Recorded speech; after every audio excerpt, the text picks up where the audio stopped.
Bienvenidos a Raíces y Alas, un espacio para cuestionarnos, reírnos de lo inesperado y aprender a vivir con más autenticidad y coraje emocional. Un lugar para descubrir tus raíces y desplegar tus alas. Aquí empieza tu viaje. ¿Despegamos?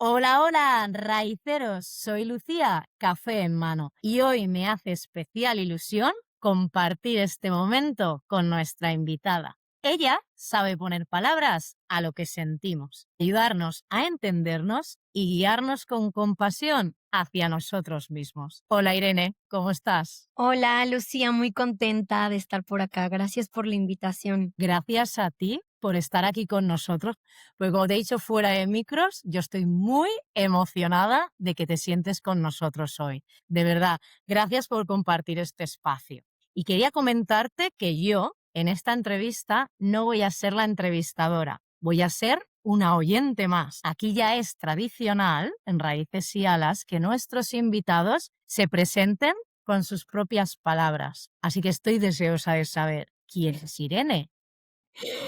Ay, pues esta pregunta que siempre digo que la respuesta cambia, pero bueno, un poquito mis roles en la vida. Irene es migrante. Soy una mexicana que vive desde hace 11 años en España, en el sur, en Sevilla. Soy psicoterapeuta y bueno, esto entre muchas otras cosas, ¿no? Pero soy una apasionada pues del crecimiento personal, me encanta la naturaleza, tengo 2 perrijos que son una de mis raíces aquí en el extranjero. Y bueno, también genero contenido, me gusta mucho escribir, también empecé este camino igual que tú con un blog, así que Ah, eso tenemos de similitudes, varias similitudes. sí, ya veo. Yo también soy más de perros que de gatos. Yo es que soy alérgica a los gatos, los animales me encantan, la verdad, pero gatos no puedo tener. Yo tampoco soy muy gatuna. Y aún me interesa más saber quién era Irene. Guau, esa pregunta nunca me la habían hecho, pero ¿quién era? Uy, todas esas yos que he sido, porque siento que estamos todo el tiempo muriendo simbólicamente, renaciendo psicológicamente, pero si lo hablamos desde pues el tema y el foco de este podcast, Irene era una joven soñadora de vivir la aventura, de estar en otro país, de estudiar en otro país. Siempre he sido muy ñoña, muy nerd, muy apasionada de seguir aprendiendo, entonces mi migración fue por motivos académicos. Anda. Y las 2 migraciones que he tenido, antes de emigrar a España estuve 1 año en Argentina y también fue para hacer un diplomado, y después me vine a hacer un máster aquí a España. Bueno, siempre he sido como muy de leer y aprender, como siempre he tenido esta curiosidad por entender al ser humano, las relaciones, lo que nos pasa internamente, y creo que eso no ha cambiado. Esa semillita yo creo que seguirá toda la vida, es parte del sentido de vida. Estoy de acuerdo. Pero también hablando de la yo del pasado, fíjate que pienso que era alguien como muy impulsiva, muy que quería todo rápido, muy impaciente, ¿sabes? Como de querer las respuestas ya, de Me querer suena, me suena. Me es familiar eso. sí. Y yo creo que la migración es una de las cosas que más me enseñó. El tema de la paciencia, el tema de no ser rígida conmigo misma, el tema de que no tengo el control sobre muchas cosas, por mucho que me esfuerce y por mucho que haga, hay tiempos que son de la vida y me he hecho más, no solo más paciente, sino más compasiva conmigo, ¿no? Porque era como no solo ser impaciente, sino dura con mi impaciencia, dura conmigo misma. Entonces, bueno, pues esa es una de las yo que era que no es que no extrañe, pero agradezco lo aprendido en estos 11 años. Sí. Me ha resonado muchísimo todo lo que has dicho. Vamos a ir desgranándolo poco a poco. Así que me ha encantado que nos presentaras a tu versión más antigua con la más actual. Mira, yo he experimentado a través de estos años que he vivido fuera, durante los años en Australia fueron 6 años, luego Asia y mis vueltas a España, que para mí son parte del viaje, de hecho para mí las más importantes, el volver a Ítaca, yo he experimentado lo que llamo vivir sin suelo. Ujú. Y a mí me encantaría saber ¿cómo tú, Irene, definirías qué es vivir sin suelo? ¿Qué le sucede a nuestro cuerpo, mente y emociones, ¿no? En esa situación. A ver, es algo, o sea, al final del día entiendo que es una frase metafórica y puede significar muchas cosas diferentes para todos, ¿no? Pero yo creo que el suelo nos da estabilidad, el suelo nos hace sentir que podemos descansar, el suelo nos hace sentir que estamos en contacto, ¿no? Lo podemos también pensar desde el enraizamiento. Y hay muchas cosas que pueden ser suelo. A veces el suelo puede ser, pues, mucho como nuestro mundo interno, como esta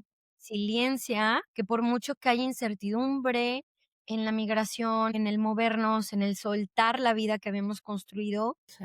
bien no tenemos certeza de cómo van a ir las cosas, pero sí podemos tener certeza de que podemos hacerles frente. Y ese puede ser un suelo. Hay otro suelo que para muchos pueden ser los vínculos. Yo puedo estar en donde esté, pero mientras tenga mi red, a mi soporte, a mi gente, a esas personas a las que pertenezco independientemente de en qué lugar del mundo esté o las coordenadas que esté habitando, me dan como esa sensación de sostén. Entonces, para otras Ujú. puede ser ese también el suelo. Y bueno, también para otras personas el suelo puede ser el sentido de vida. Sí. Puede todo ir cambiando, los vínculos, yo misma, ¿no? O sea, todo está en constante cambio y movimiento, pero sé hacia dónde voy y tener como una dirección, un propósito, un hacia dónde proyectarme también me hace sentir que tengo suelo, ¿no? Entonces, pensándolo así, en mi caso puedo decirte que he mencionado los 3 porque en parte creo que los 3 conforman mi suelo. Yo hablo desde Ujú. mi persona. Sí. Mi red, que pese a que he estado 11 años a distancia, si bien hay gente que uno suelta porque eran más como un tema de costumbre emocional, pero uno en el desarraigo es cuando se da cuenta de qué vínculos hizo en hogar. Mm. Por el otro lado, también todo el trabajo personal que he hecho, pues me ha sostenido muchísimo e incluso la misma experiencia ha sido, terapéutica, me ha enseñado muchísimo, me ha puesto muchos exámenes de lo trabajado, decir: "Ah, mira, aquí te va el test de paciencia, aquí te va el test de desapegarte", ¿no? De todas las formas en las que te has definido anteriormente, bueno, un montonal de exámenes. Yo considero que a veces hasta tengo otro examen del examen ya hecho. De decir, pero esto ya no lo habíamos aprobado. ¿Sabes? Así que, ¿por qué estoy en segunda vuelta de esto? En extraordinario. Exacto. Exacto. Y bueno, también algo que a mí en lo particular me ha ayudado es que si bien sé que la vida nos va mostrando otros caminos, nos da la vuelta, nos puede poner obstáculos, nos puede poner, desviaciones, Mm. pero el saber varios de mis propósitos de vida, de estas cosas que me hacen sentir tanto viva como sentir que es la semillita que yo puedo aportar a la comunidad y a la sociedad en la que Mm. me muevo, pues eso para mí ha sido como un motor, ¿no? O sea, como un suelo que me ha permitido como decir, okey, pues no sabemos cuánto tiempo vas a estar acá y no vas a saber exactamente cómo vas a experimentar las cosas, pero sí sabes hacia dónde vas, sabes que tienes gente que siempre va a estar y sobre todo te tienes a ti. Y sabes, por lo que has trabajado, que puedes seguirle haciendo frente a los retos y que si bien va a haber partes de ti en el camino que van a morir o van a reconstruirse o van a, no, como mudar de piel, la esencia ahí la tienes, eres tú, ¿no? Entonces, Exacto. así lo definiría. Sí, exacto. Para mí el vivir sin suelo es saber que no existe un punto fijo, que todo es cambiante, que todo es variable, porque una de las cosas que yo he sentido con este viaje que yo he hecho ha sido una especie como de desplazamiento, perdón, interior. Es Ujú, decir, mis antiguas certezas ya no funcionaban a los lugares que yo volví. mm, Esto aplicable a personas, rutinas, comida, o sea, a todo. No me refiero simplemente al mero hecho del lugar, ¿no? Sino a todo mucho más general. Y es como si ya no pudiera volver atrás. Yo digo que se me caen capas. A mí desde que me fui de España, se me fueron como cayendo capas de una cebolla, porque por mucho que yo coja la cebolla y quiera volver a pegar la capa, no puedo. Cuando vuelvo a ese lugar, cuando he vuelto a España, por ejemplo, se me han caído tantas capas que yo no puedo volver siendo la que era. ujú. Y es cuando me doy cuenta que tengo que aprender a vivir sin suelo, que es lo que dices tú, morirme y volverme a recrear en mi tierra firme. se supone que esto es tocar mare y yo he llegado ahora, llevo aquí 4 meses y yo no he sentido que he tocado mare en ningún momento. Yo lo que sí veo, que esto lo compartimos muchos migrantes, independientemente de dónde vayamos. Ve, tú eres española, has estado en Australia, en Asia, y has sentido esa misma reconstrucción de la identidad. Yo como mexicana en este continente, en España, la he sentido también y veo que es justo uno de los fenómenos psicológicos y de los procesos más bien psicológicos que experimentamos quienes migramos. El migrar nos fractura, nos rompe, pero nos rompe porque nos expandimos, porque ya no cabemos. Entonces tenemos que fracturar esa cascarita, ¿no? Pensando en un huevito, en un pollito que Sí, va a sí. salir, se va rompiendo porque ya no cabe, porque necesita crecer. O sea, el migrar y el desarraigo nos obliga a preguntarnos qué de nosotros es identidad y qué es solo hábito, y a ir construyendo una versión más expandida con la capa que regala cada lugar y cada experiencia. Estoy totalmente de acuerdo. Yo lo digo, el irme a Australia para mí fue analizarme cada creencia. Fue el primer episodio, además, que saqué aquí, que fue cuando me senté. Yo opino que son como las alas, ¿no?, que nos da nuestra familia. Ellos nos dan esas raíces y nos dan esas alas para volar.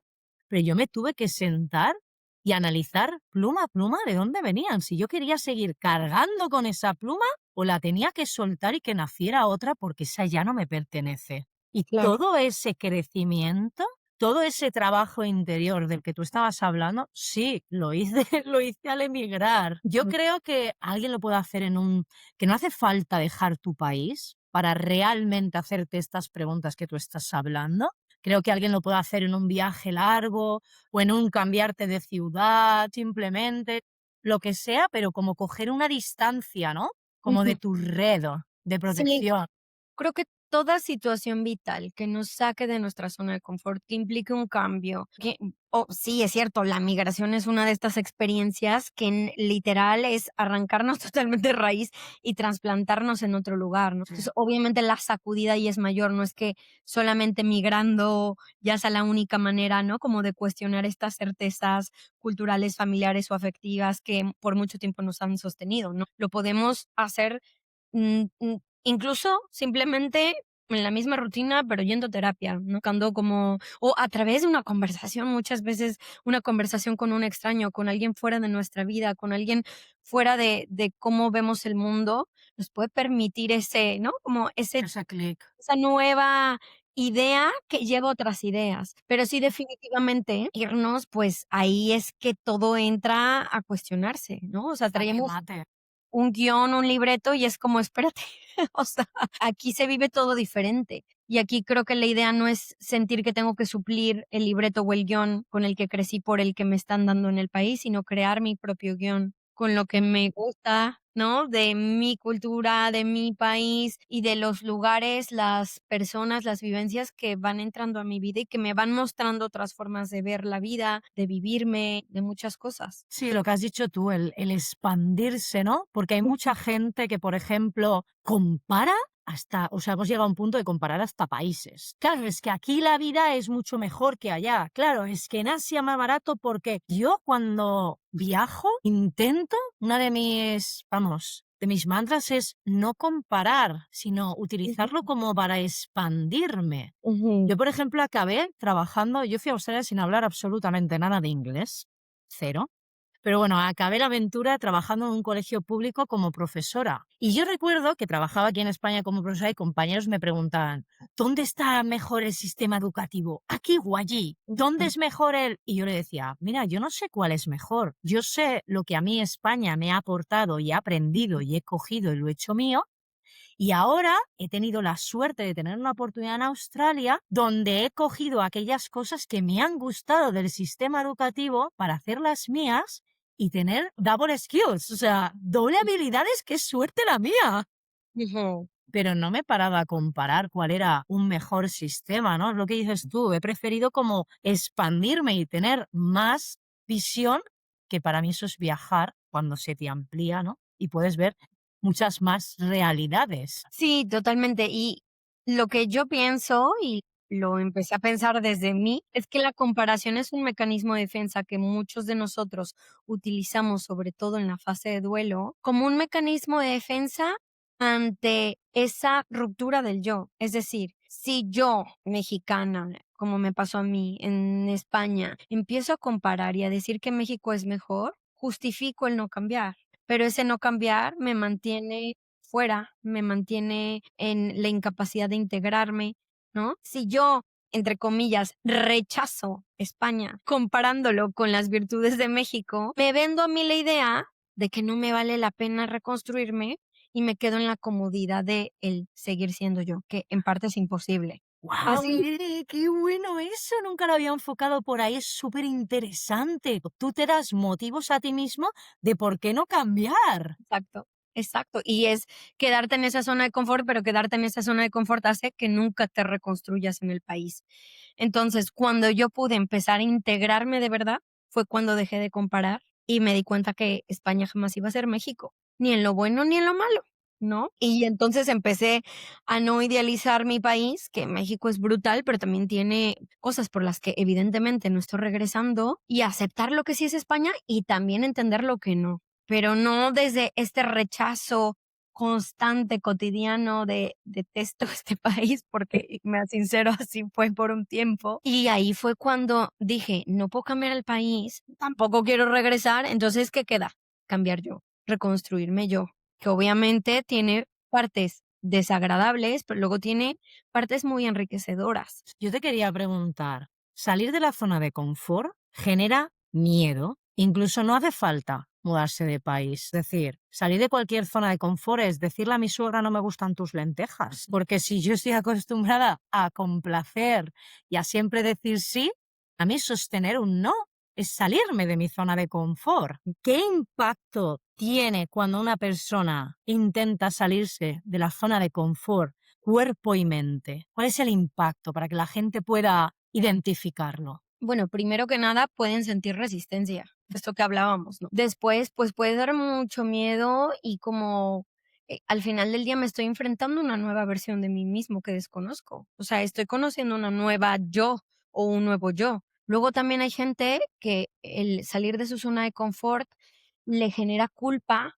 ¿no? Con los otros, con su gente, por sentir que de cierta manera están siendo desleales o podrían romper con esas expectativas que se tienen sobre ellos, que es algo que veo que pesa mucho. Ujú. Entonces también ahí entra como la parte de la ansiedad de los vínculos, que seguir perteneciendo, que me sigan queriendo, seguir gustando, ¿no? Y también nos lleva a esto, como dices, a romper patrones de pues estar complaciendo a los demás. Entonces, si bien al inicio puede dar mucho miedo y ser muy incómodo, pero después da mucha libertad, no solo con uno mismo, sino con los demás. Y definitivamente cuando salimos de la zona de confort, hay cosas que se van a me viene de imagen, como cuando está un acantilado que se cae parte de la piedra, ¿no? Ujú. Como este desgaje, va a haber cosas que se van a soltar, pero no es que se va a romper entera la montaña, ¿no? Ya. Entonces, en definitiva, siento que es eso, como saber que salir de la zona de confort va a implicar soltar, perder, pero después va a permitir más libertad. Y a veces salir de la zona de confort no es para nunca volver, a veces es para volver con más conciencia, ¿no? O sea, que eso es Me mucho encanta eso. mejor, porque puedo volver, pero ya sabiendo lo que hay afuera, ya sabiendo que estoy eligiendo esto, que antes solo era zona de confort y que hoy lo elijo desde una conciencia. ¿Hay alguna señal que yo pueda leer que mi cuerpo me está empujando a como, nena, hay que soltar? O sea, suelta ya y que se desprenda, ¿no? Esas pequeñas rocas que tú estabas comentando. Bueno, hablando del cuerpo, cada persona somatiza diferente, ¿no? Mm. Pero, de las señales que más veo, por un lado es el insomnio. Cuando no podemos dormir es porque nuestra mente está así con hipervigilancia y la retaguardia a todo lo que da, y con el terror de descansar, porque el descanso significa justo soltar. Entonces, una de las cosas que más puede pasar es el insomnio. También mucho tema gástrico tiene que ver con el control. La gente muy controladora suele tener temas gastrointestinales, gastritis, colitis, úlceras, inflamación, etcétera. Y bueno, hay muchas personas que también a través de la piel nuestro cuerpo habla, porque el cuerpo habla lo que Ujú. intentamos callar. Entonces, el grito de auxilio del cuerpo es mandar señales. Y la piel es una manera de decir, me siento en peligro, me siento en amenaza. Y muchas veces la amenaza ni siquiera es lo que va a pasar o a lo que nos estamos enfrentando, sino nuestra propia mente. Nuestra propia mente desde la rigidez de querer que las cosas sean de una manera o de no querer soltar. Entonces, el cuerpo puede hablar de muchas maneras. Ya el cúmulo de señales podría verse como ansiedad, Ujú. capacidad de estar tranquilo, de sentir que eh, mm, esta como presión en el pecho, que no puedo respirar, que me siento intranquila, intranquilo, ¿no? O sea, que tiemblo, que sudo, eso ya es como el exceso, ¿no? Ya, Eh, se ha llegado a un límite. y se ha llegado a un límite. O bueno, también hay personas que dicen me rindo y el rendirme es la depresión, ¿no? No que sea la única forma, Sí, pero lo sé, que esto tiene unas variantes como un árbol muy grande. y no toda depresión tiene que ver con un salir de zona de confort, ni toda ansiedad, pero muchas veces como esta rigidez o Mm. esta resistencia puede desencadenar ¿no? Si no se cuenta con las habilidades personales para enfrentar Exacto. o afrontar los cambios, es ahí cuando libero por ¿Cómo el podemos acompañarnos en ese proceso, no? Como estabas diciendo, algún ejercicio práctico para que nosotros nos podamos acompañar en ese momento en el que todo tiembla o un aspecto vital de tu vida está temblando, por lo que hablábamos, tal vez una amistad, una ruptura o lo que sea, se te desprende un área vital de tu vida y entonces entras en una zona de fuera de tu área de confort, entramos en ese panic attack. A ver, siempre de ejercicios hay muchos, hay muchas herramientas, pero si nos vamos como a lo más básico, pensando en alguien que no puede permitirse la terapia, creo que hay 3. Exacto, gracias. Uno, respirar. La respiración es la herramienta gratuita que todos tenemos. Respirar es lo que le manda la señal a nuestro sistema nervioso de que estamos a salvo, de que no estamos en peligro. Entonces, la respiración profunda, diafragmática, nos va a sacar de estados muy incómodos, ¿no? Simplemente pensémoslo, cuando nacemos, ¿qué hacen los médicos? Nos ayudan a respirar, ¿no? O la nalgada o abren, ¿no? Las vías respiratorias a través de la Respiratorias. boca para que el bebé pueda jalar.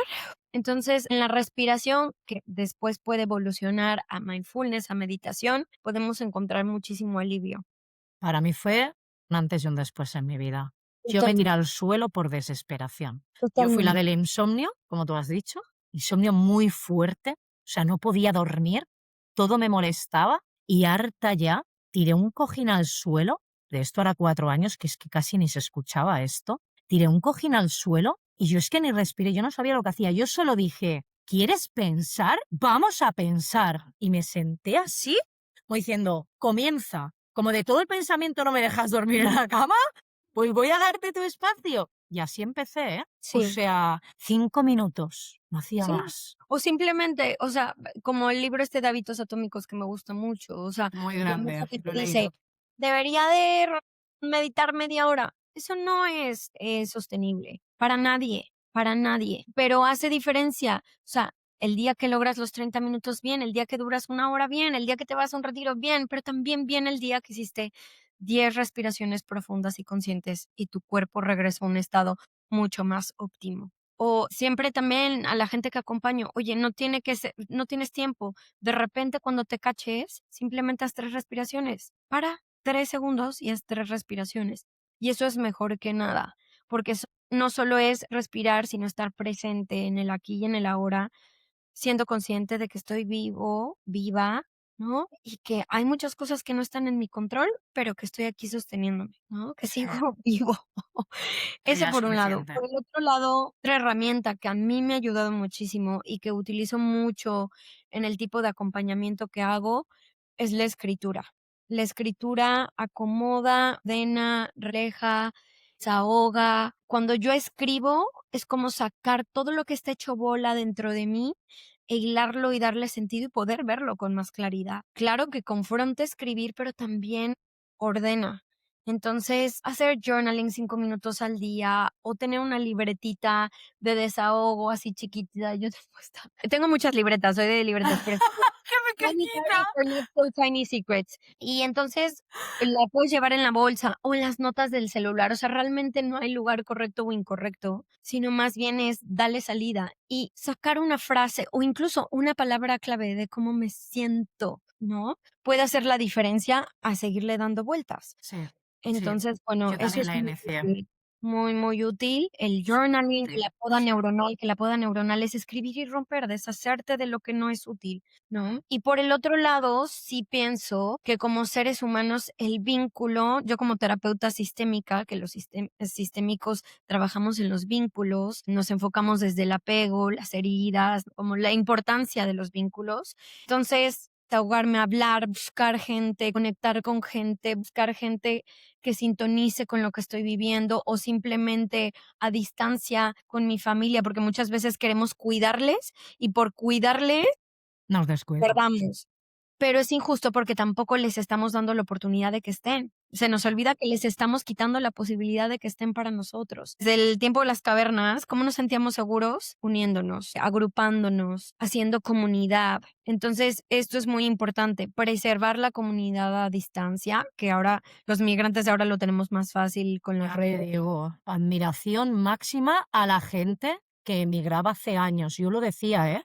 Digo, mi admiración a la gente que enviaba una carta y estaba meses para que le contestara. Se llegaba, ¿no? Mi Entonces, admiración, de verdad. hoy lo tenemos muy fácil, Mm. ¿no? Y yo entiendo que ahora es muy fácil, mandar un meme o un, TikTok, o que la gente ahora se comunica así, pero también a veces es como decir: "¿Podemos hablar 5 minutos esta semana? Necesito contarte algo", ¿no? O también, o sea, siempre creo que es importante para el migrante mantener una conexión con sus vínculos importantes a distancia, pero también construir vínculos en el lugar en el que está, porque es la manera de pertenecer. Ya. Entonces, empezar a abrirnos con la gente que nos transmite confianza o buscar redes de migrantes, ¿no? O grupos en los que pueda haber como esta posibilidad de ser vulnerables y demostrarnos, ¿no? ¿Y qué rol juega la autocompasión en estos procesos de adaptación y reconstrucción interior? En una situación así que te saca de tus... Para mí, yo lo llamo de mi centro, que me voy Ujú. al campo a través, que desconecto de mí. ¿Qué rol juega la compasión en esto? Lo es todo. Crecimos mucho escuchando sobre el amor propio, pero cuando descubrí lo que era, o sea, cuando escuché el término autocompasión y cuando además comencé a trabajarlo, me di cuenta que es incluso mucho más importante porque es humanizarnos. No importa si hoy soy una versión que me gustó, ¿no? Si hoy soy como esa Irene o esa Lucía que quiero ser o que espero ser o que he trabajado por ser, Mm. es ser amable con uno mismo ante el dolor, es ser amable con uno mismo ante la imperfección, ser amable con uno mismo ante lo que no es ideal o incluso ante lo que no es justo. Entonces, siempre que trabajo con alguien, le digo, esto que tú te dices, este autodiálogo, ¿tú se lo dirías a alguien a quien amas mucho? ¿Se lo dirías a tu hija, a tu hijo, a tu papá, a tu mamá? Y la respuesta siempre es nunca. Y entonces, ¿por qué te lo dices a ti? ¿Por qué te hablas de esta forma? ¿Por qué eres tan dura o tan duro contigo? ¿Por qué si puedes ser compasivo con otros y contigo esta exigencia, ¿no? Como de hacerlo de determinada manera. Entonces, creo que la autocompasión nos recuerda que somos humanos y que estamos aquí aprendiendo y que toda vivencia, que todo lugar, toda relación, todo inicio, que todo final nos está enseñando, ¿no? Para mí No ha a ser sido... mejores, sino a ser más humanos, porque Sí. creo que también esto de ser tu mejor versión y ser mejor, ser más humanos, porque ¿qué es ser mejor? Es muy subjetivo. Está viniendo todo rodadito. Porque de aquí me salen dos cosas. La primera es que yo te lo quería preguntar porque yo a nivel personal, me confieso, que yo era mi peor enemigo. Y eso me lo enseñó irme fuera. Irme fuera. Me di cuenta lo mal que me hablaba y me costó mucho y a través de ayuda, porque yo empecé terapia hará como 3 o 4 años, me costó una brutalidad ver que era mi peor enemigo. O sea, soy una persona que tengo una facilidad de ver la luz en los otros y en lo mío el sótano. Siempre sótano, nunca terraza. En vez de la frase. Pau, para mí la autocompasión fue un antes y un después en mi vida. Y no solo hacia mí, o sea, me ha ayudado a entender al otro, a ver al otro y ser más paciente y entender el mundo. O sea, y por lo que estabas comentando, hoy en día escuchamos muchos mensajes contradictorios. En la época de mis padres no había esto de estudiar las emociones, ponerle nombre. Los pobrecitos iban perdidísimos. Pero es que hoy en día hay tanta información que vamos perdidísimos, porque por un lado escuchas, no hace falta darlo todo, hace falta ser perfectos, abraza tu imperfección. Pero por otro lado estás escuchando, hay que ir con todo, sé tu mejor versión, mejora cada día. Yo te pregunto, ¿dónde está el punto medio? ¿Cómo podemos darnos lo que realmente merecemos sin caer en la autoexigencia ni en la trampa del conformismo? Ujú. Sí, a ver, es complejo y también me confieso, o sea, antes de ser psicóloga soy persona y también estoy en ese camino. Y si bien, como dices, la terapia y también la misma migración me ha ayudado a ser más amiga mía, más amable, justo menos exigente, pero es algo que yo creo que vamos puliendo toda la vida. Siento que para cada uno ese punto intermedio se verá diferente, porque hay personas que tenemos que aprender más a decir que sí, hay personas que tienen que aprender a decir más que no, hay personas que tienen que poner más límites y hay personas que tienen que justo bajar sus límites, bajar ese muro y permitir que la gente entre. Entonces, el equilibrio es diferente, pero yo creo que cuando lo vemos, más que como mejora, como crecimiento, entendemos que el crecimiento no siempre es lineal. El crecimiento también a veces es estar un ratito, sostener, mantener. A veces crecimiento es ver que te caes, pero que tienes otra forma de pararte o desde otro lugar. Yo, por ejemplo, lo pienso últimamente, mi reflexión más grande son mis vínculos románticos, ¿no? Por así decirlo. Y si bien nuevamente, ¿no? O sea, experimenté una ruptura, me doy cuenta que mi manera de manejar la ruptura ha evolucionado. No es que no vas a volver a romper con nadie,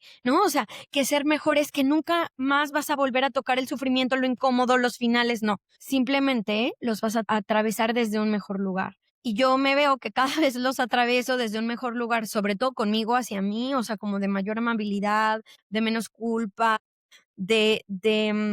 como recoger, ¿no? Más como lo aprendido, que en buscar algún culpable o yo culparme o aferrarme, ¿no? Entonces, Sí. creo que Cambia al como la fin perspectiva desde donde lo ves. Eso es lo que noto yo de, ¡buah! Es que no es que haya cambiado. He cambiado desde donde yo veo, desde donde yo manejo las cosas, las manejo desde otra posición. exactamente. O sea, creo que no es que ser mejor versión vas a dejar de tener problemas y tu vida va a ser ideal, sino que se amplía la perspectiva con la que vives las cosas. No es que, por ejemplo, pensémoslo como migrantes. Mañana justo me van a hablar sobre la muerte a la distancia.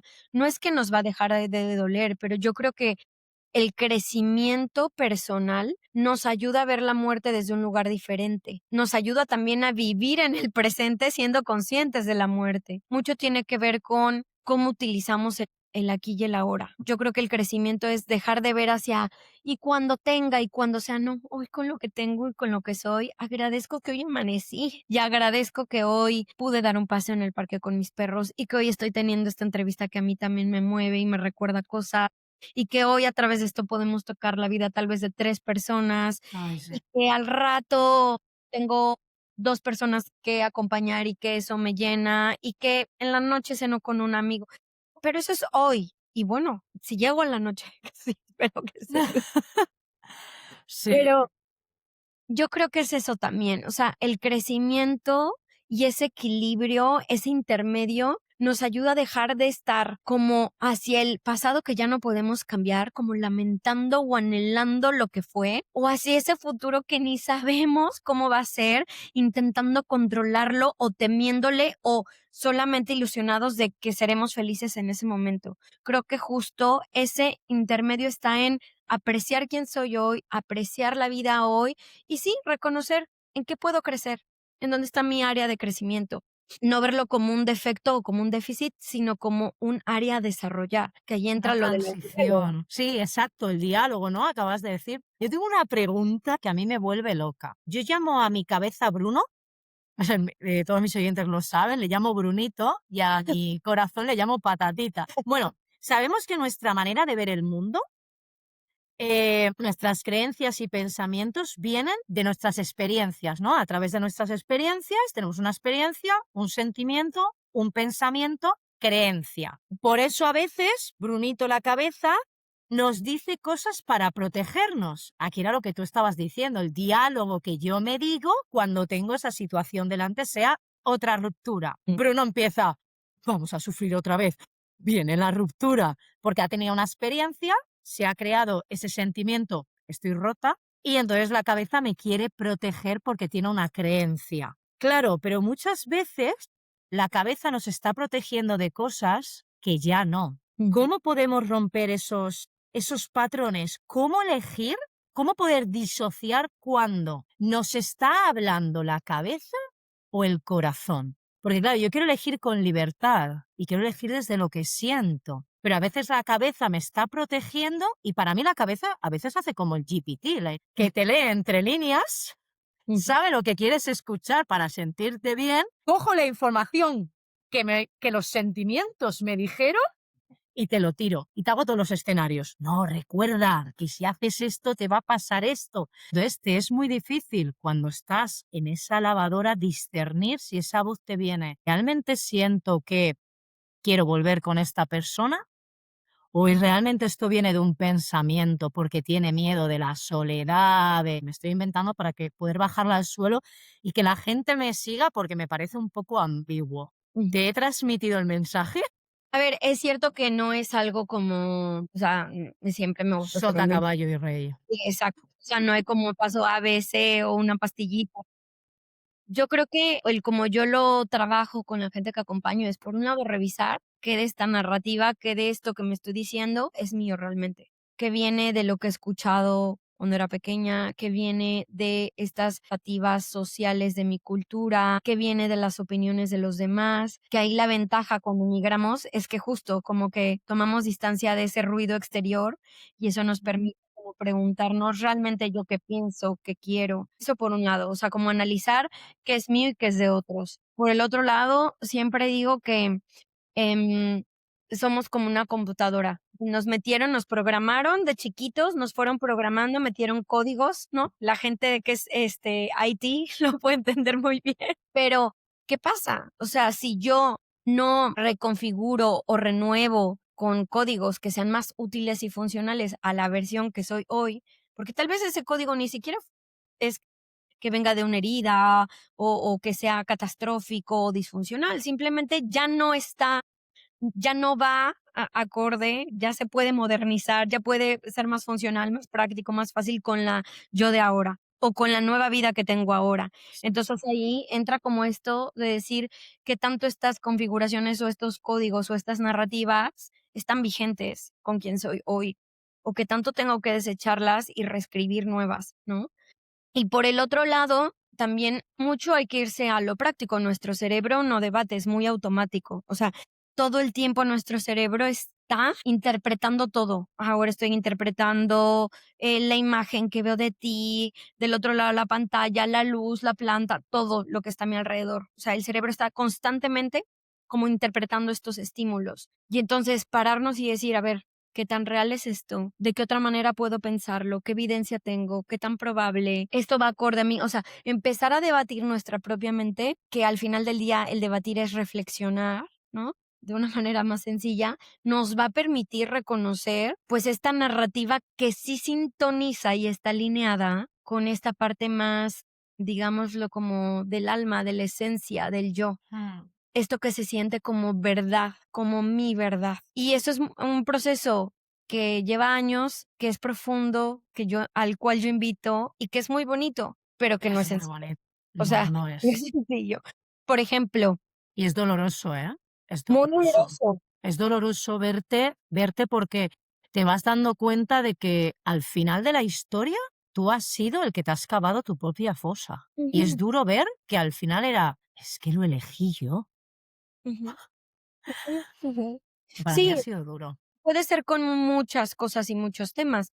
Yo lo viví con la maternidad. Como mujeres hemos crecido con esta narrativa de que vas a estar completa o vas a ser feliz el día que tengas hijos. Y se nos hace pensar en general que el guión de la película para todos es casarse y reproducirse, tener bebés ¿no? Y yo tuve que debatir eso, tuve que reflexionar que tanto esa codificación iba conmigo y no hacía sintonía. Me llevó, pese a que siempre lo supe, un trabajo mental, el decidir y el cuestionar por qué no se sentía correcto convertirme en mamá, por qué no se sentía bien tomar esa decisión. Y cuando la tomé, fue como si algo así, clic, se ajustara en mí, ¿no? Como decir, descansé y estoy en paz de no seguir ese guión que se me dijo, que no hace sintonía con quién es Irene y puede hacer sintonía perfectamente con Con otras otro. mujeres.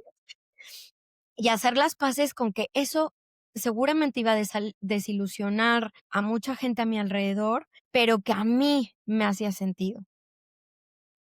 Yo lo veo, lo que acabas de describir es cuando digo, se me ha caído una capa. Es algo grande, ¿sabes? No quiero ser mamá. Y Ujú. ¡pum! Se cayó la capa. Sí, Es que un dentro de ti movimiento. lo sabes, dentro de ti muchas veces lo sabes, ¿no? Pero dices, bueno, tal vez hay algo que tengo un trauma que por eso no estoy queriendo y entonces porque todas quieren y yo seré fría, mala. No, eres tú y simplemente no quieres ser mamá y punto. Claro, pero ¿qué señales nos indican que estamos viviendo una vida ajena y no la nuestra? Creo que cuando nos sentimos incómodos emocionalmente, la incomodidad emocional se puede ver desde muchas formas. Puedes estar muy enojada, irritable todo el tiempo, puedes estar muy triste, tener miedo, sentirte agotado, drenado, sentirte esto que siempre me viene en inglés como desconectado, como que Mm. dejas de sentir, ¿no? Como desconecto para justo no sentir la incomodidad. O sea, yo siento que las emociones son una brújula que nos dicen por dónde sí, por dónde no. Más me he permitido admitir estas verdades, reflexionarlas, editarlas y admitirlas para mí y para otros, menos enojada estoy. No voy a decir que nunca me enojo porque sería una Ya. mentira, pero Mm. menos enojada con la vida, menos enojada como estado continuo, ¿no? Circunstancias que me enojan, pues sentirme constantemente enojada tenía que ver con estar viviendo hacia otros y para otros y con la verdad que se nos dicta que con mi Sí. propia verdad. Entonces, a más he ido tomando decisiones, a más he ido trabajando en mí, conociéndome y adueñándome de mis verdades, más en paz estoy, no más feliz, más en paz. Porque se nos vende también mucho la felicidad, ¿no? Como este pico en el que estamos así eufóricos y pues eso tampoco sería sano, estar en el pico de la euforia, no, pero sí más en paz, más en armonía, más en calma, las cosas me desregulan menos, puedo sentir enojo, tristeza, pero no es algo que me invada y yo me pierda a mí misma, si no llega, lo escucho, le doy la utilidad o permito que esté el tiempo que tenga que estar esa emoción, pero no me desequilibra, no me Exacto. rompe, ¿no? Entonces creo que esa es una señal. Cuando siento que hay una emoción que está estacionado, que me está rompiendo, puede tener que ver con que estoy en un lugar y el lugar puede ser físico o simbólico en el que no quiero estar, en el que no pertenezco o en el que me tengo que achicar o en el que tengo que ponerme una máscara para poder estar. Hay muchas veces que desconocemos, somos ignorantes de muchas cosas, no las vemos. Por ejemplo, tú eso que estás comentando, a lo mejor yo no veía que estaba enojada o enfadada porque veía algo de, ¡buah! Estoy así porque estoy en desequilibrio conmigo misma, porque estoy de acuerdo, lo que has dicho, yo lo he vivido también en primera persona. Y por lo que te decía antes es, al final yo estaba enfadada, vamos a ir de mar, con la botella.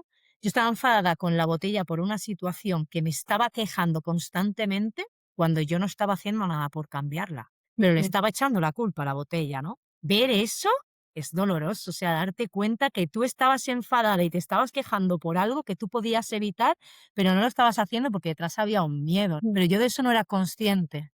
Tienes que pasar primero lo inconsciente, lo que no se ve, a hacerlo consciente, decir, ostras, esto que me quejo es porque yo tengo un problemilla aquí dentro.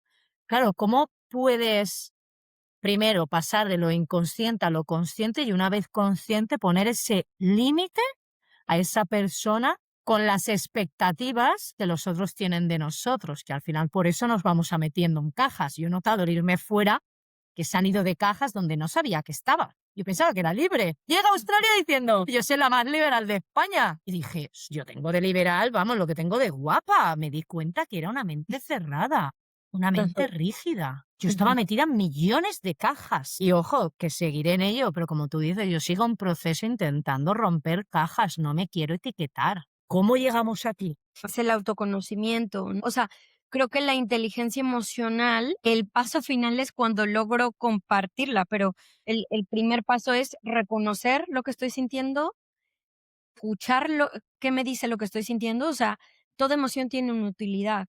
¿Qué pasa? Que nos han enseñado, quítala, suélvela, ¿no? Como si la emoción fuera un problema. La emoción no es un problema. Hay que escuchar a las emociones, escuchar cuando, en vez de querer eliminar la tristeza, permitirme la tristeza, en vez de querer eliminar el enojo, permitirme el enojo, porque cuando no lo permito es cuando justo o lo llevo contra mí, cuando más bien era ponerle un límite a alguien más, o lo llevo contra alguien más cuando ni siquiera la otra pobre persona tiene la culpa de lo que estoy sintiendo. Entonces, aquí sería un poco entender qué me está generando el enojo para saber cómo darle utilidad, ¿no? Porque tal vez el enojo tiene que ver con que sí, tengo que accionar, o el enojo sí, tal vez sí tiene que ser un límite a alguien más. Entonces, es aprender a hacer algo que no nos enseñaron y al inicio puede ser como muy abrumador, ¿no? Porque creo que muchos de nosotros crecimos en esta generación de llora cuando me muera, no tienes por qué llorar, te doy motivos para llorar, venga, No estés triste. no pasa nada, feliz. Entonces, venimos de una cultura que y de padres que desde su mejor intención nos hicieron querer negar la emoción. Sí. Entonces, aquí justo el primer paso es no negarla y escucharla y no temerle y sobre todo reconocer que las emociones todas son temporales. Nada, o sea, no hay enojo que dure toda la vida, no hay tristeza que dure toda la vida, no hay felicidad tampoco que dure toda la vida, no hay sorpresa que dure toda la vida, ni miedo. O sea, entonces esto, escuchar, dar utilidad y luego está la parte de compartir. No es lo mismo que yo me sienta enojada y me lo guarde, ¿eh? Que te diga, oye, pues la verdad es que sí me incomodó que me alzaras la voz en público. No es algo que estoy dispuesta o dispuesto a que pase de nuevo, porque yo no lo hago. Y me parece que es una forma de cuidarnos, ¿no? Oye, no tiene nada que ver contigo, pero me siento triste porque extraño mi país, extraño mi gente, van a ser Navidades y me siento últimamente nostálgica. Entonces ya el otro se entera, el otro ya me puede acompañar, el otro ya puede hacer. No me puede salvar ni eliminar mi emoción, pero sí me puede acompañar o ayudar o acomodarse para que yo la libere de la manera más útil y asertiva posible. Porque otro tiene un contexto de por dónde va y por dónde van los Ujú. tiros. Pues para acabar voy a abrir un melonazo. Hoy en día recibimos muchos mensajes de mira por ti, piensa en ti, pero al mismo tiempo también escuchamos otro speech de gente de la sociedad de hoy en día se ha vuelto súper individualista, cada cual mira por él. Está muy bien eso de soltar, soltar y soltar, pero ¿y el sostener? Entonces yo te pregunto, ¿cómo podemos diferenciar entre autocuidado, amor propio, egoísmo o autoindulgencia? Que está como ahora todo, me pasa como lo otro, ¿no? Hay mucha información y es como, haces algo y es, ostras, ¿estaré poniendo un límite? ¿Estoy pensando en mí, autocuidándome? ¿O estoy siendo egoísta? ¿Me estaré volviendo individual? A ver, nuevamente también es muy amplio, pero pienso que la mejor manera de querer a alguien más es haciéndome cargo de mí. Si yo lo pienso, ¿no? Y eso da para una amistad, para una relación familiar, para una relación de pareja. Si yo trabajo en mí, en estar bien conmigo, en manejar mis emociones, si intento también tener un equilibrio en las diferentes áreas de mi vida, es una manera de yo adentrarme en una relación desde la responsabilidad y no haciendo que tú cargues con mis carencias o que tú llenes mis vacíos o satisfagas mis necesidades. Entro también desde este lugar de, como sé lo que es cuidarme, también puedo cuidar al otro. Y creo que el autocuidado, incluso la independencia, pongámoslo, el egocentrismo puede ser sano. O sea, yo sí pienso que sí somos el centro de nuestra vida. O sea, debemos de ser el centro de nuestra vida, porque todo lo demás va a partir de que estemos bien. Pensémoslo, se lo digo mucho a las mamás, porque con las mamás hay mucha culpa. No es que mi hijo y mi hijo y mi hija y mis hijos. Y digo, ¿qué dicen los aviones? Póngase la máscara de oxígeno primero antes de ayudar a alguien. Si tú no puedes respirar, vas a caer desmayada y no vas a poder ayudar a nadie. Tienes primero tú que poder respirar, estar bien para otros. Y muchas mamás que empiezan a trabajar en sí mismas se dan cuenta que sus hijos no necesitan madres perfectas, sino mamás sanas, mamás Alineadas.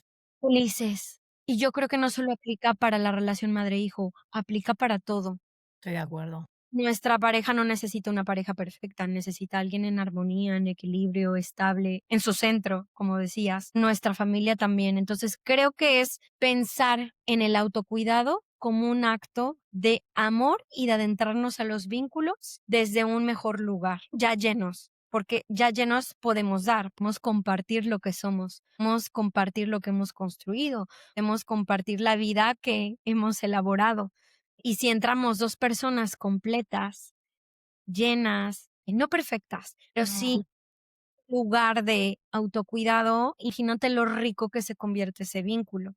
Podemos compartir desde la satisfacción y cuando a ti, la vida por lo que sea te tambalea y yo puedo estar para darte, pero si solo es uno el que carga o si yo estoy desde el complacer a otros, cuando el otro se va me quedo vacía. Eso pasa mucho también en los vínculos. A mí me pasó. Yo daba y daba y daba y daba desde esta herida del abandono. El mecanismo es complacer para que el otro no se vaya. ¿Y qué Ya. pasaba? Que en algún Se punto cuando agobia. se iba, yo me quedaba vacía, drenada. Entonces, con el tiempo, tanto desde mi proceso como acompañando a otras personas, he aprendido que lo que al menos he visto que hace más sentido es esto. Amar desde el autocuidado. Vincularme desde la conexión primero conmigo. Construir con alguien más habiéndome construido. Yo la verdad que te voy a dar un ejemplo súper random que no tiene que ver con esto, pero fue la primera vez que, no voy a decir que me di cuenta, porque es lo que dices tú, hay tantos matices en la vida, que lo que hablábamos al principio del episodio, a veces he sentido que ese examen lo he repetido más veces, pero en otros campos vitales de mi vida. El primero fue que mi madre estuvo enferma 8 años de cáncer. Yo recuerdo que cada vez que pasaba algo, el cáncer se le iba a otro sitio, volvía a recaer, yo soy una persona que lo contaba todo, muy, muy transparente. Yo lo contaba todo, pero cuando este episodio pasaba, que claro, es un episodio grave, o sea, era algo que a mí me noqueaba, yo no lo podía contar hasta que yo no lo había digerido. Eso que tú estabas diciendo, hasta que yo no estaba, y no con fuerza porque tenga que verme fuerte el otro, no, era porque me tenía que ver yo fuerte de creerme lo que iba a comunicar. Entonces yo era como pasaban 2 o 3 días, que siempre digo que a mí el choque emocional son 2 o 3 días así tirada en el suelo, ya me subo, me sacudo. Digo, bueno, vamos a salir al mundo. Y ya salgo y ya lo contaba a mis personas cercanas, pero es que incluso a las personas a las que yo tenía una gran confianza, primero tenía que digerir esa noticia, que lloraba igual, me rompía igual, pero yo ya la podía vomitar. Sí. No significa que nunca nos dejemos recibir o nos apoyemos o pidamos a veces que alguien nos sostenga, pero no podemos siempre estar dependiendo del exterior, de alguien más, porque si esa persona no está en el momento de sostenernos, ¿qué va a pasar? Sí. Entonces, ¿es importante tener vínculos fuertes? Por supuesto, porque los vínculos nos dan mucho sentido de vida, pero también es importante poder tener esa fortaleza interior. Ambas son importantes. Hay una película que me gusta mucho, Into the Wild, que es un chico que se va a Alaska, súper a la aventura y se va solo y en esa soledad descubre mucho, tiene mucha riqueza esa libertad, pero al final, perdón, spoiler, Menos mal que la he visto. Yo la he visto, señores. spoiler, no voy a decir todo el desenlace, pero una de las conclusiones a las que él llega es que la vida tiene más sentido y que la alegría tiene más sentido, pero también lo incómodo cuando es compartido. Entonces, para poder compartir, primero tengo que habitarme. Van de la mano. Claro, es que para mí, yo lo que he aprendido en este viaje, he estado mucho en soledad, porque me he ido yo sola con una mochila. He habido momentos donde no había ni turistas a mi alrededor, o sea, de verdad, es que he aprendido por fuerza a ser mi mejor amiga porque nadie me podía sostener. Y yo pensaba que en Australia ya había pasado el test pero no.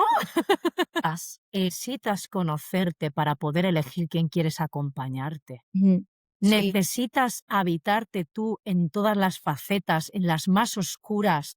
Y eso no es oblígate a estar solo. No, no es obligarte a estar solo. Es, si yo no sé qué quiero yo, ¿cómo le voy a decir al otro qué es lo que quiero? ¿No? ¿Qué te apetece decir? Haz lo que tú quieras, cariño. Ese lo que tú quieras, cuando tú sabes lo que quieres, no sale del mismo sitio. A claro. mí me parece muy distinto. Joder, Irene, llevamos 1 hora, no me lo puedo creer. Tenemos que ir cerrando y todavía me quedan más preguntas, pero te voy a hacer la última. Vale. Es tradición aquí en Raíces y Alas, siempre acabamos con una pregunta que hago a todos los invitados, porque para mí cada pequeño pasito me parece lo más importante que uno puede hacer en su vida, de nunca es tarde y un pequeño cambio cambia muchas cosas. Así que mi pregunta es, Irene, ¿qué gesto pequeño crees que puede cambiar una vida grande? Yo creo que permitirnos sentir que algo es posible, o sea, creer en la posibilidad, Qué bueno. porque sin la posibilidad, creer que esto es y ya está, pues nos mantenemos ahí. Creo que lo que hace una vida grande es también como la capacidad de pensarnos en otras formas de habitar la vida. Entonces, bueno, creo que todo es posible. O sea, sí, sé que suena muy Disney y muy verdad. Sí, muchas cosas son posibles. O sea, Entonces, en tener confianza, entiendo, ¿no? Que a lo que te refieres es el creer que algo es posible porque tú confías en ti y evolucionas como para tener ese faro que te guía cada mañana para poder seguir trabajando en ti mismo, también confianza en la en vida. la vida. Y yo creo que es creer que todo es posible, pero no desde la rigidez exacta de la que hablamos en que tal vez ambas experimentamos en un inicio, pero si yo no hubiera creído que era posible, tal vez, publicar el libro, no lo hubiera escrito. O sea, pese a que tuve mis altas y mis bajas en el proceso, muchos días sentía que sí era posible, que sí valía la pena. Si yo no hubiera tenido esa sensación, no lo hubiera terminado. Muchas veces sentí que era posible vivir en otro país. Si no hubiera tenido esa sensación, no hubiera ahorrado, no me hubiera aventurado, no lo hubiera intentado. Hay muchas cosas que he creído que van a ser posibles y terminan sucediendo, no exactamente de la forma en la que yo hubiera imaginado, pero terminan sucediendo de una manera incluso que me sorprende, y que incluso termina siendo hasta más, no sé si la palabra es mágica, Reveladora, pero reveladora o reveladora. enriquecedora o nutritiva, ¿no? Tengo una Sí, newsletter escrita exactamente de eso, la newsletter 19, donde digo que lo importante no es la meta, es el proceso. Eso también me lo enseñó Australia. Australia me abrió un abanico y empecé a entrarme por este proyecto, por ejemplo, abrir el podcast, ¿no? Una amiga me preguntó, bueno, Lucía, y a veces decimos, porque yo decía mucho de, bueno, y yo lo voy a hacer por lo que dices tú, porque es que he escuchado esa voz y tengo ganas de abrir este brazo en el proyecto. Y es como quiero coger esa voz y tirar para adelante, porque la he oído, no la puedo ignorar, ¿no? Y me decía ella, bueno, a lo mejor detrás de esa voz, o luego hay un golpe que la gente no te escuchan, te llevan un chafón, y ahora estás diciendo que no pasa nada, pero a lo mejor estás ocultando y era de, es que realmente creo que cuando inicio cualquier proyecto, sea el que sea, me ha llevado a un camino, Irene, en el que o he aprendido de mí, o me ha revelado algo, o me ha llevado a otra vertiente que me ha llevado a otro final que ni imaginaba que sería capaz de hacer. Y he dicho, wow, yo acabé siendo profesora porque fui a una barbacoa. Imagínate, fui a una barbacoa en Australia y ahí empezó todo. ujú. Entonces, es lo que dices tú, cuando escuches esa voz, tira porque no sabes dónde está el final y a quién a qué versión tuya vas a llegar a descubrir. Es un poco Sí, lo e que contaba en incluso esa newsletter. no, pero incluso pensar en las posibilidades, no solo como las que vienen a nuestra mente, sino posibilidades que incluso ni siquiera imaginamos Imaginas. y que la vida nos la por así dispone ahí, nos tiende, ¿no? Como decir, eh, tal vez estás como encerrándote a algo y ese algo tal vez no suceda, pero no significa que no haya otras posibilidades. Mm. Creer en la posibilidad, tanto la pensada, la deseada, como la que es una incógnita de la vida, creo que es muy útil. Jo, me ha encantado, Irene, la verdad, que le has dado una vuelta a la pregunta increíble y me ha gustado un montón porque no hay nada más que darte la vuelta y ver que tienes 20 puertas más. Muy bonito, un cierre, vamos, de guinda. Irene, ha sido un lujo tenerte hoy con nosotros. Gracias por compartir tu tiempo, tu historia y todo lo que sabes. Me llevo un montón de aprendizajes, ideas que les voy a dar una vuelta, que me he apuntado yo aquí.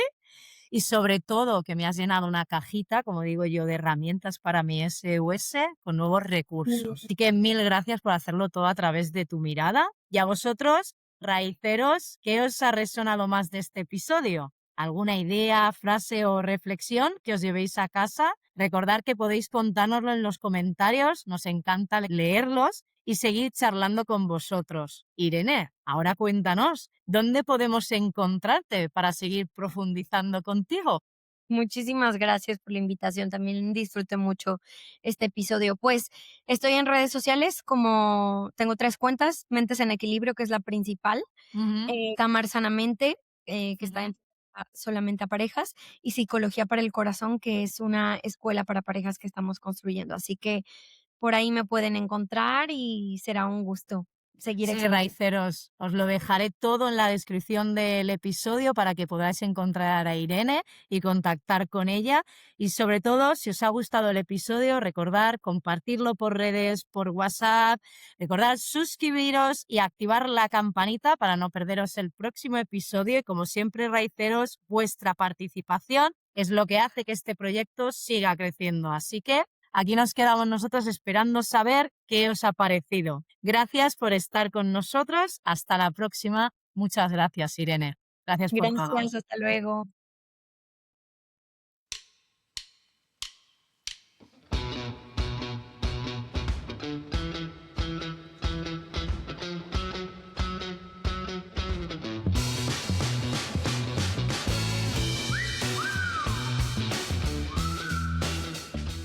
Bienvenidos a Raíces y Alas, un espacio para cuestionarnos, reírnos de lo inesperado y aprender a vivir con más autenticidad y coraje emocional. Un lugar para descubrir tus raíces y desplegar tus alas. Aquí empieza tu viaje. ¿Despegamos?